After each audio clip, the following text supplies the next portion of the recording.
What's up? It's Welding with Kegan at KWI. Today, we're going to be welding this 4-post monster coupon with Inconel. So, we got a 4-post simulator here. This is what most companies have you test on whenever you're welding for them. And then also, we are using a monster coupon. So, a lot of companies will have you take a monster coupon when you go to job. For this Inconel 4-post simulator, with the monster coupon, I've already got it purging, so I've got 2 little holes poked in the top of this paper right here. My temperature's set on 100 amps, and I'm going to be using 332 wire. So what I'm going to do is go ahead and clear off the right side. I'll start with my right side first. All right, so we got good pressure coming out of the metal here. I feel about that very much better. All right. So I'm going to go ahead and start routing this thing. I'm going to turn my gas on the rig. All right. So let's go ahead and get this thing going. I had a drop here and it worked. So I got to figure out how I want to put my rig in this simulator. You might have to do something like this. Yeah, that'll work right there. All right, we got about 100 amps.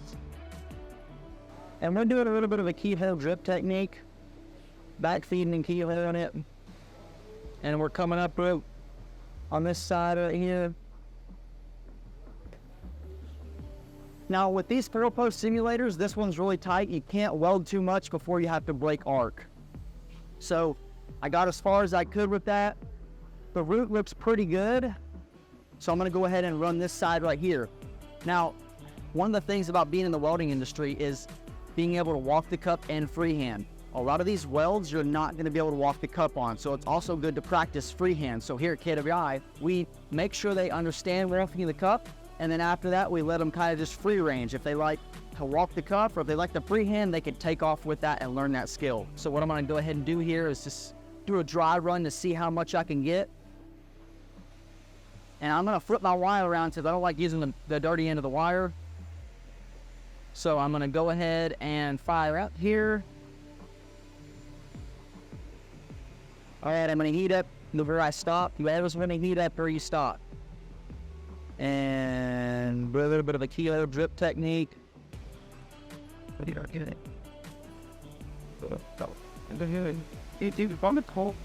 one of the biggest things about welding pipe, was back when I first started welding, I used to get so nervous and I would think I had to do the root super fast, and that's not the case with welding pipe. You don't have to.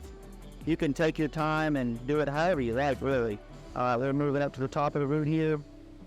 Very tired of red fight very good chicken to swear to me. The shit with them. Why do I didn't take the ball to bring in? I almost caught that telephone on fire. So now I'm gonna turn it up about 10 to 15 degrees. I put it in at like 115, just so it melts in good to the tie-in, to the tack. I'm gonna switch sides over here too. So currently second shift with KWI. Second shift has already moved into the building and they're in their booths. Because after the shift, we clean all the booths, do a meeting just like our job site, and then the new students will come in for second shift and start welding.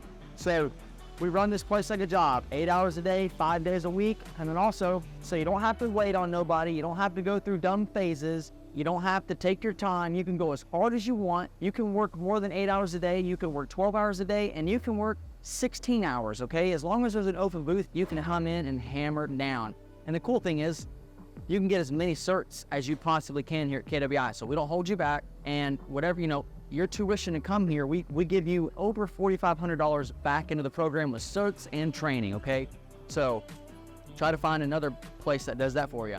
All right, so let's go ahead and finish this. I'm gonna go ahead and tie in right here. It's gonna be kind of dicey because these pipes right here are in the way, so I'm gonna get as comfortable as I can and just kind of drip it in. All right.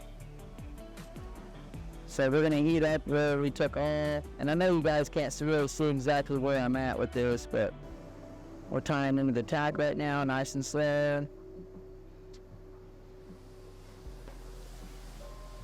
All right, so let's go ahead and check out what we've got so far with this rig. I'm gonna peel this tape off, use my phone to look at this. Usually I got a pocket light, but Yeah, tied in kind of harsh, but it'll be all right. So now we're gonna go ahead and run this side. I'm gonna go ahead and get down kind of low to run this. All right.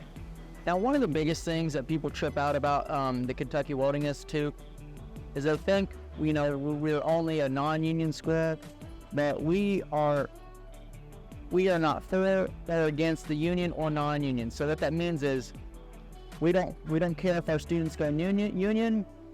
We don't care if they go non-union, okay? We just want them to get out there in the industry and start making good money for their family and their future pursuits. So I got that bottom half done. I'm gonna go ahead and come up here and run the top. See how far I can go with this. Might have to turn it down just a hair. Yeah, I'll probably turn it back down to probably go to 110. We'll see how that goes. So I ran this side at 100, keep zipping it. And then I turned the top up to 115 to tie in. And then I'm running this side over here at 110 just because it kind of closed up a little bit. All right, let's see. So we're going to through the manual here real quick.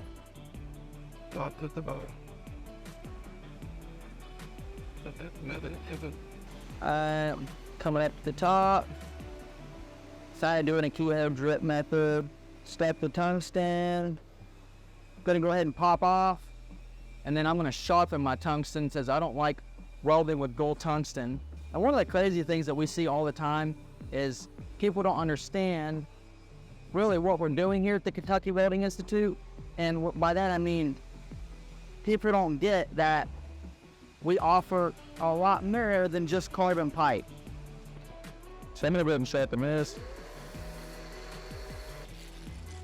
All right. So let's go ahead and talk about where the welding industry is right now. So currently in America, the U.S. is short 270,000 welders.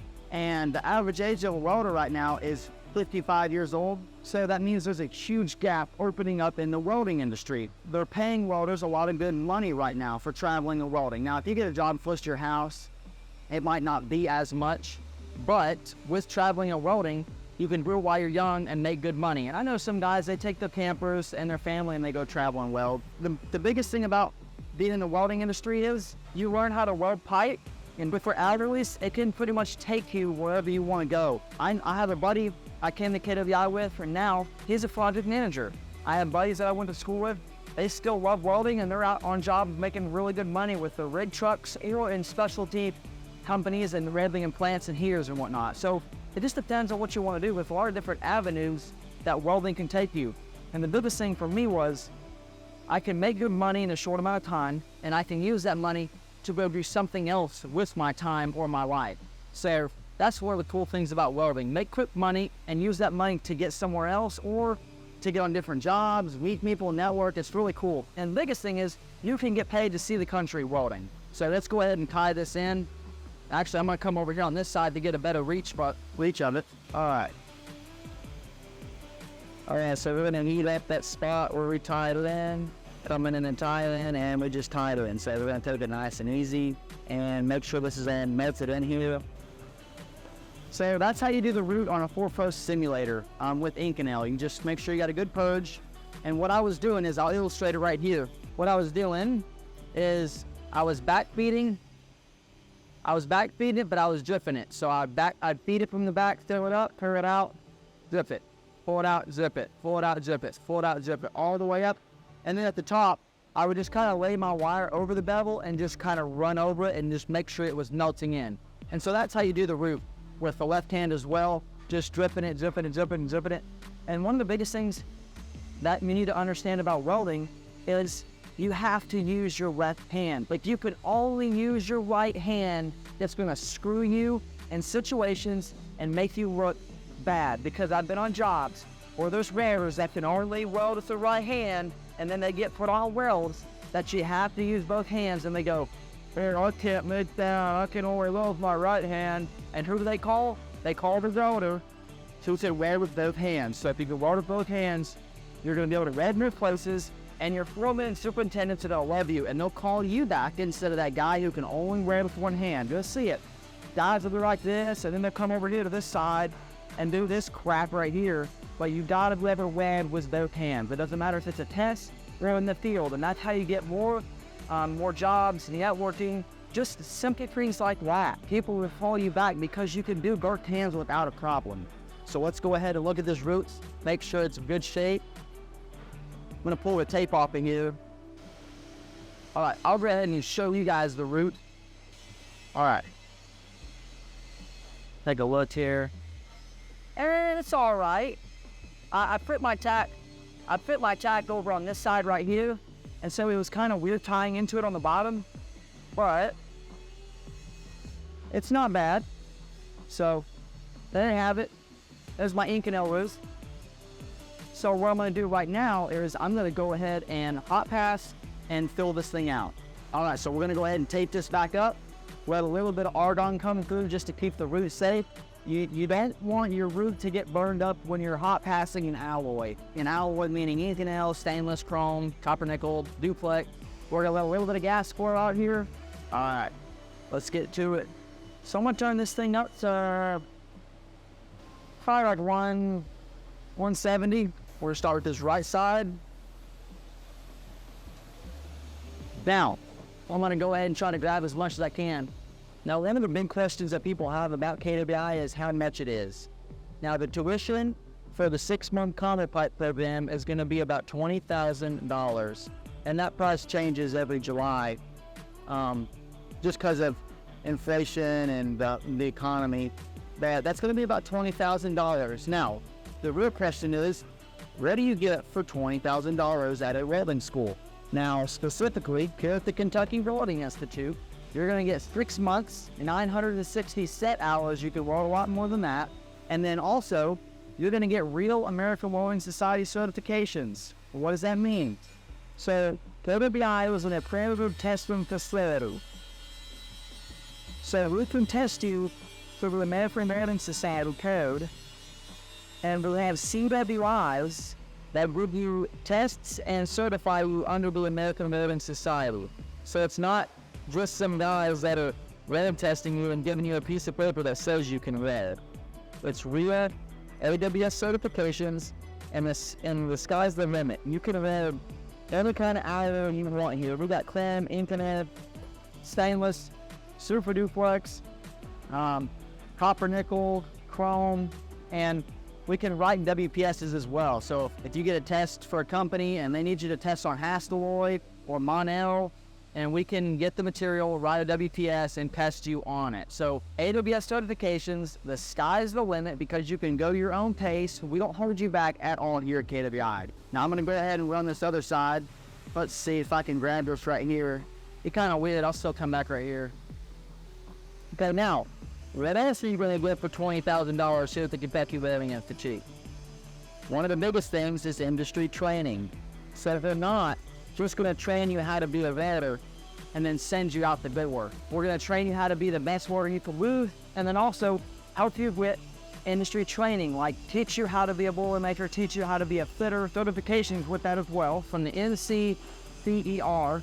Also, we're going to teach you how to rig and signal for cranes and get you certifications under the NCCCO. And ask any crane operator or rigger right now, they have to get that training before they can go on jobs. That's just the way the industry's going nowadays. Also, you're gonna guess, we're gonna do the OSHA 30 here at KWI, and that's a huge deal because a lot of companies, they want your OSHA 10, and they're gonna build upon that and get you an OSHA 30. So man, with really good employers and companies when they're ready to jobs, we're first job out of school. I'll be able to get and try to grab around it. We on ceilings. Alright. Same coming at them as left hand side. I was really in the room, so I would come everywhere. But there's infinite, it's really hard to see what's going on sometimes. It just puts that trash really nasty. But we just gotta hope for the best to prevent it. We're gonna hope for the best is rather like we know how to rev, but we just can't freak out if you can't see it better. And always, with any alloy, chrome and Inconel and Monel and all those, do not pull out in the center. It doesn't matter if it's a hot pass or fill or what. Arrows pull out on the bevel, and make sure that you don't leave any craters for you to bust a phase array on, because phase array webs to show crater cracks and fish eyes. So just make sure you don't do that. Something else you're going to get here at the Kentucky Welding Institute, that's part of that 6-month combat pipe program, is you're going to get your TWIC card. And the TWIC card is a huge one for any refinery in America. Most companies now are requiring TWIC card. It's kind of like an ID for working in the plants. And then also with you're going to get a basic press, which is an 8-hour training course, and ask any welder or worker in a refinery. You have to have a basic press to get in there. And what a basic press is an 8-hour training course, and you'll get the basic generic 8-hour training course, and then companies will add on their specific job site training before you go into their plant. So if you go to a Marathon or a Valero or a Sinclair, any chemical plants, you'll have to get other training besides the regular 8-hour basic press. But here at KWI, we go ahead and get you that initial basic press. So you can go ahead and cut this pause right here, Joe. I'm going to go ahead and check my camera here. So we're going to sharpen my tungsten.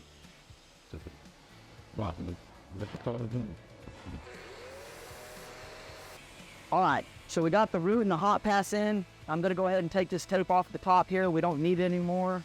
So what I'm going to do right now is I'm going to do the third pass. So I put the hot pass in at like 174.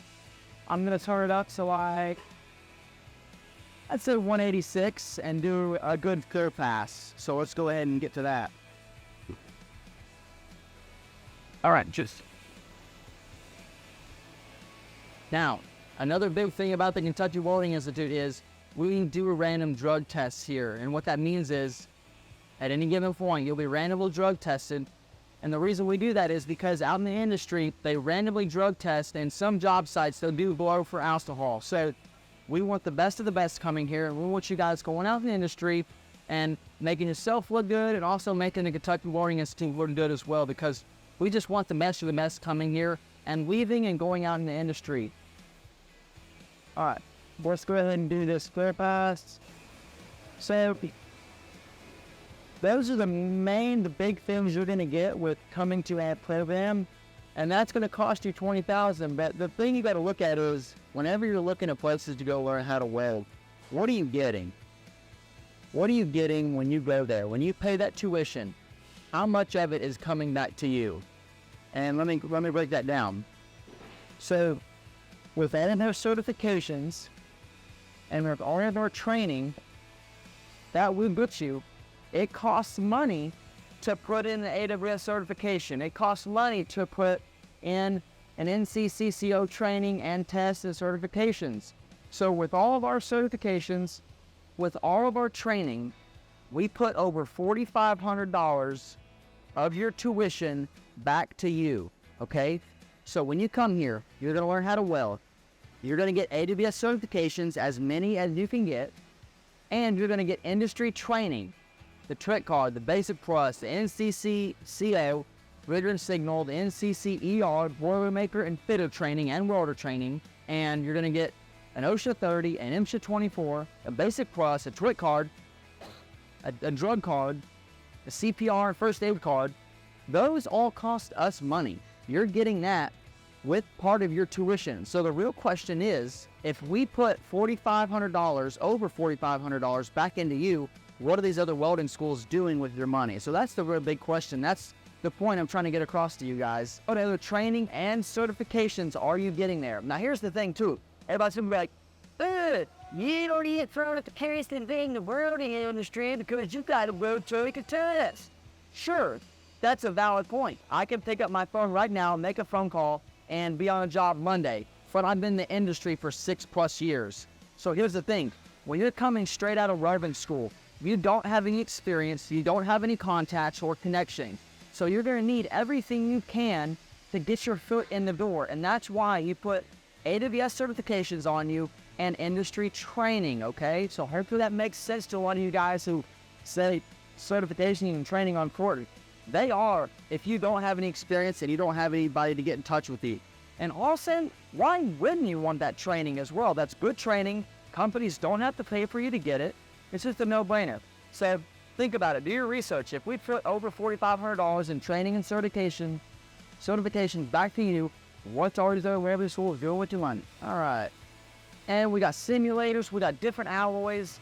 It's just a no-brainer. All right, let's go ahead and clear this side up. The house talking for quite a good bit, but we're gonna go ahead and get most of this thing done here this week. All right, so we're firing that bit like the 86. I'm gonna heat this spot up that stopped.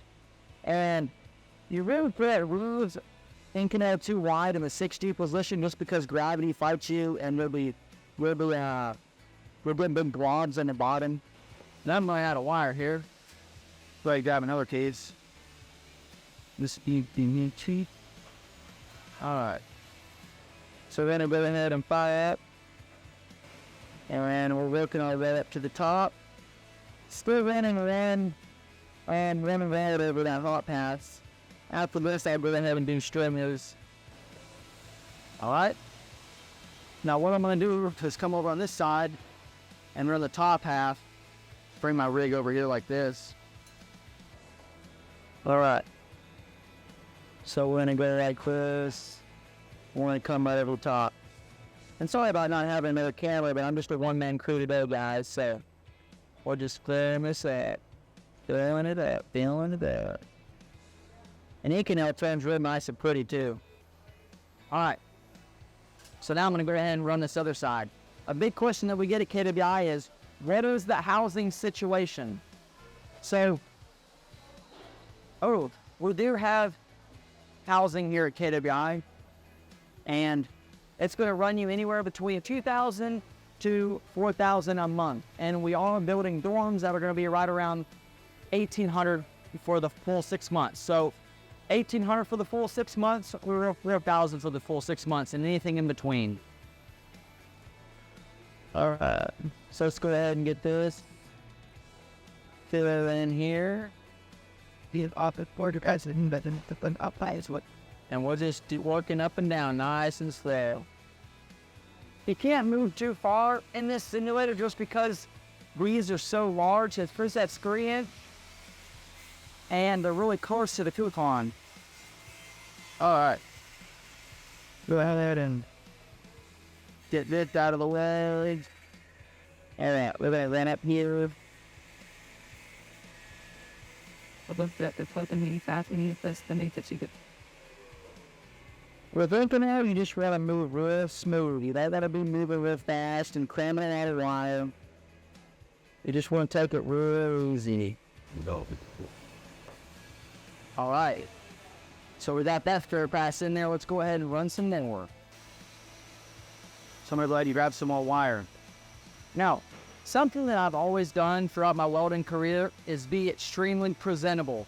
A lot of welders in the industries, they don't try to be as presentable. So if you come into work wearing really clean clothes, put a little bit of cologne on, and just present yourself really well and just make good welds, always show up on time, just try to be better every single day, people are going to notice that and they're going to give you calls back. If you don't mind to help out turn a wrench, if you don't mind to help your fitter build the hooch, if you don't mind to help your fitter cut some pipe every once in a while, you're going to stand out and people are going to start giving you calls back. So that's one of the things that we preach here. Don't just be a freaking welder that just welds and doesn't do nothing else. Be a well-rounded welder.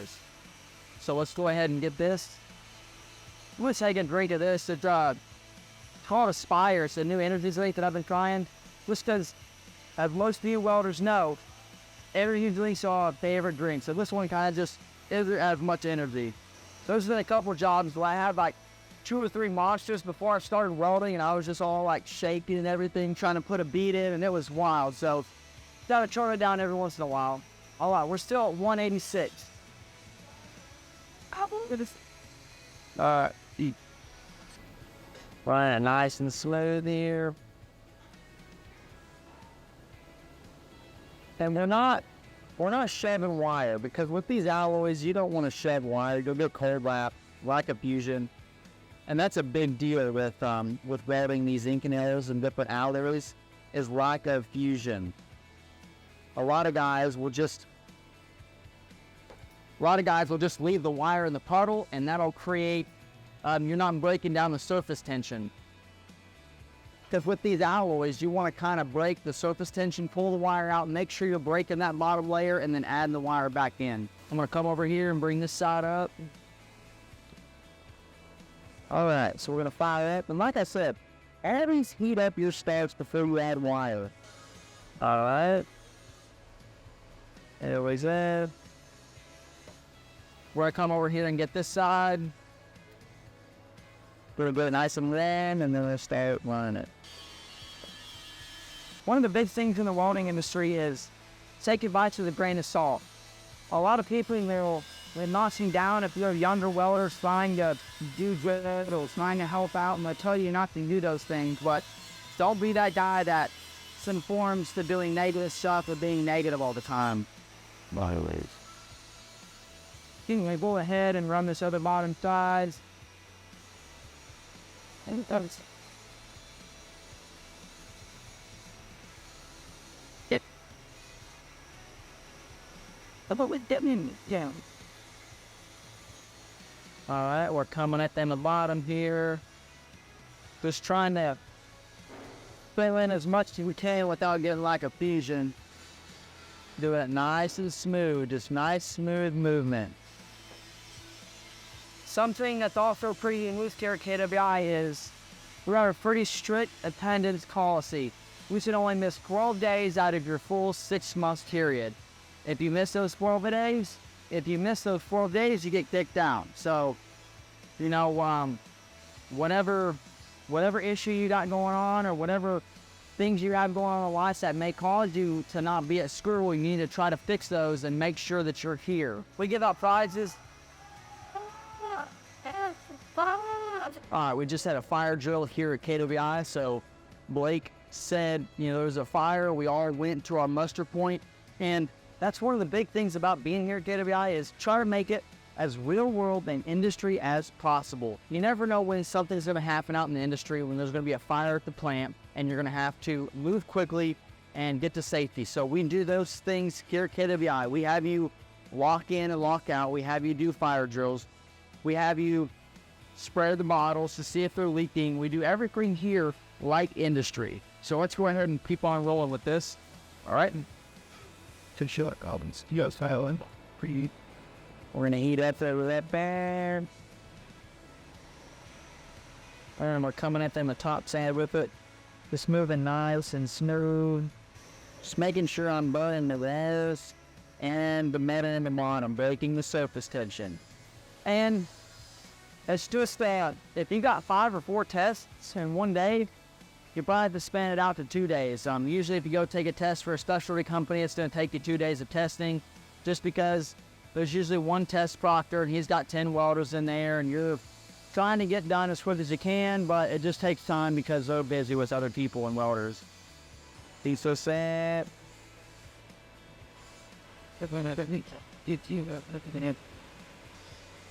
All right. Come over here on this side. Probably won't be able to get too far. We can probably start right out like this now. Now they're running stringers right now because if we try to run a 1B or like a rebar here, it's going to get a very lot of control just because we're in the 6G position. And you can only run so far in the 6G position running a weave. Going nice and smooth, taking our time. And now this side over here, I didn't come back this far, so I'm going to have to come catch that. And just add wire and bring it down. Get it. Tell it, Peter. Get this side of it. Alright, we're going to heat it up. And Inconel, you just got to take your time with it. You can't be rushing it. And you can go fast, don't get me wrong, but you may just want to start clamming the wire and causing yourself problems right around the red with the extra trip. The last weld that I busted was a Hastelloy weld.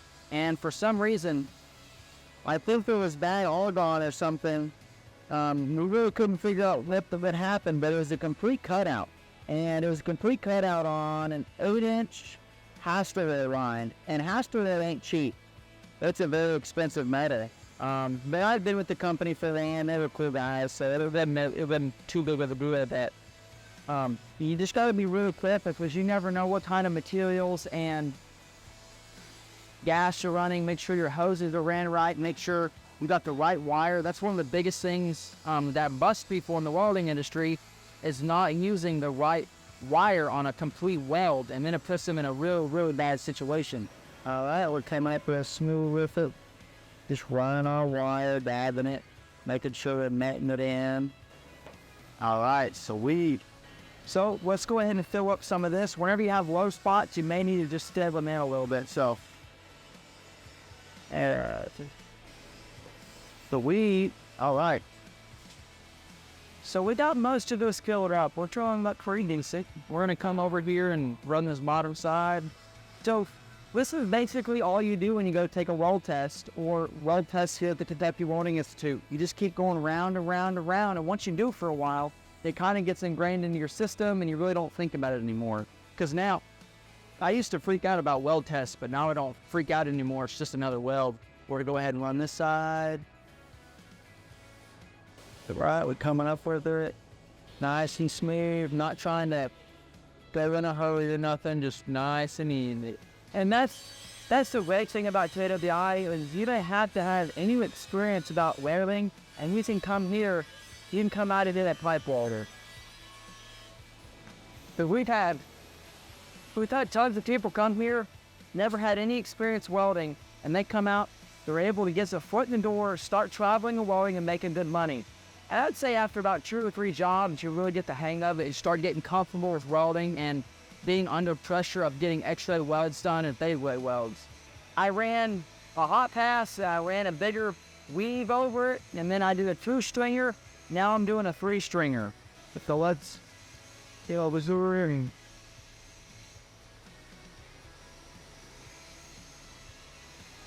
Jones. Coming up there nice and slow. And I'm at the point now that I really don't like jack stand revs, and that's the revs that are header. It just man's rev, and it really satisfies the itch you get. And you'll understand whenever you start welding a bunch is, if the welds are really easy, then you've got kind of a boring day. I mean, it's a chill day, but if you're someone who's like me and you like a challenge, the jack stand welds are just, they get old after a while, but they're nice every once in a while.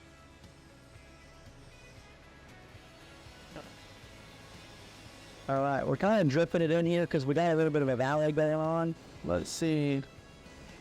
So I'm turning the wire in and out just to make sure I'm breaking it down. This bottom quarter is flush now. So now I can come up here and run this section. And one of the most important things about being a welder is knowing how to manage your time welding pipe. And so, being able to weld as much as you can in one section without bowing the pipe. And that'll help out a lot. But without getting too crazy and getting outside of the code of welding. Like whatever the procedure says, follow it, but then try to not be jumping around a lot on welds and jack stand. I remember when I first started, I would run a quarter. I was in a pipe rack, so you had to go below and above the weld. I'd run this quarter, climb all the way out, up and around, weld this quarter, come all the way out, up and around, weld this quarter, come all the way out, up and it was just like that all day long. And now, once you realize how to work the pipe, because when you're welding pipe, you don't want to bow it, you don't want to dog it. But once you understand how to work the pipe and weld as much as you can in certain places and not mess up the fit or anything like that, it's really going to help you out greatly. So just thinking about where you're going to be welding. And these harder welds, you can't be messing around on them. And like I said, this might not be a harder weld for somebody, but somebody learning how to weld, also getting in the industry, these kind of welds are a little bit tricky at first. So they're going to come up here with 3 passes. Start with the rim in the bottom. Nice and slow, making sure that Inconel burns in. All right. Sure. Let's put this next section in. Not trying to do anything too fancy. And I went ahead and pre-cut my wire just so I didn't have to mess with it while I was doing this. I'm gonna go ahead and run this like this. All right. Come on. There we go. Okay. I'm gonna get that last bead. Trying to film if it was a show, you guys, and we've cut it a lot into those videos, just about a little bit about the script, the certifications for that, but I think the biggest takeaway from today's video was learning the souvenirs. Man, them just learning how to read was because someone told you you seen something on social media. Ben also know just because of that. Do your research, I don't expect you to take my word for it to come here, but do your research. How much are you paying for your schooling, and what are you getting out of it on the backside? That's a big question. There's a lot of great places out there, but what are you going to get? That's the big question. That was the question that I asked myself. I'm going to spend money and time somewhere. What's the most I can get out of it? And what's the fastest that I can learn and nobody can hold me back? Because I don't like to get held back. I like to go like, oh, Steve, with welding, no one say nothing to me and let me hammer down. So that was the choice that was the questions that I asked myself before coming here. And I graduated here with spring of 2018, so I've been welding about 6 years now. Well, I welded, my first job was in 2015 in high school. We worked at a power plant welding tubes, but I mean, technically after after here, it was about 6 years. So we're gonna come up with this side right here.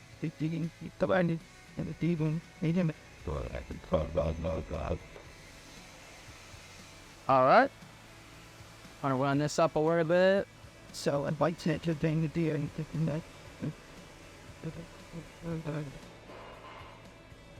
Sometimes it's easier just to take the hand off the pipe and just throw it out in the open, but it doesn't work all the time, but sometimes it does.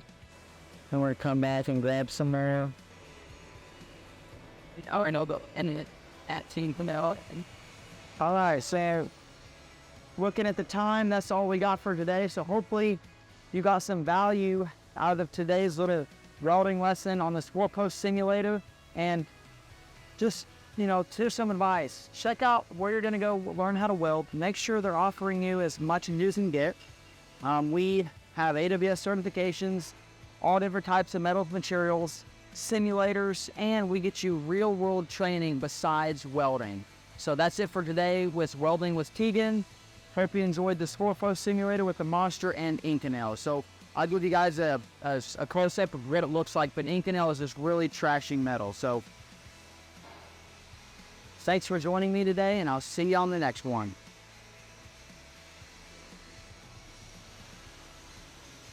There's this force up, actual. Yeah, Inconel is just really, really trashy. Just a real... Here's this side right in here. Yeah, and Inconel is just really trashy. And yeah, I could have cleaned up the outside right there, but I was just doing this demo for you guys, just showing you the basics of getting around. There's the really... But that's it for today. Stay tuned till next time in Welding with Kegan.